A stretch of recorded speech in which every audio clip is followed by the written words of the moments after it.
Пожарному слава, герою ура, почет, уважение везде и всегда.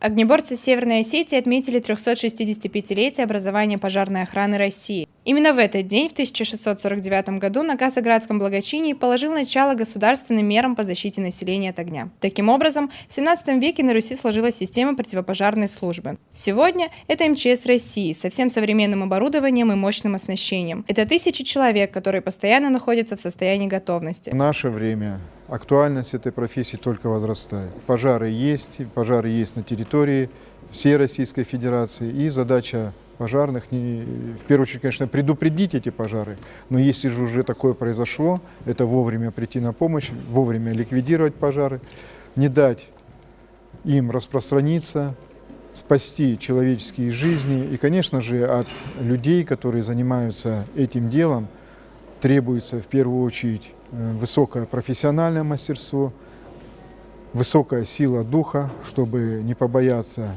пойти в огонь, не побояться выполнить те обязанности, тот служебный долг, который возложен, и прийти на помощь людям своевременно и оказать ее профессионально, грамотно и в полном объеме. Во все времена пожарные занимались очень важным и благородным делом. Спасение жизни и имущества от пожаров, вопреки страху и риску, настоящий подвиг каждого огнеборца. Старший прапорщик Олег Коршунов о страхе даже и не думает. По его словам, во время работы пожарные даже не успевают испугаться. Это специальность, как говорится, мужская специальность, которая чаще всего рискуешь своей жизнью, но спасаешь людей. Часто забываешь о правилах, которые бывают, жертвуя собой. Чаще всего думаешь о людях, о детях. Когда приходит сигнал, особенно когда дети там, вы забываете о многих. Стараемся исполнять свой долг на отлично. Я могу посоветовать многим мужчинам, настоящим мужчинам, чтобы они выбирали эту профессию. Программа торжественного собрания была насыщенной и разнообразной. Музыкальными и акробатическими номерами юбиляров поздравили местные артисты.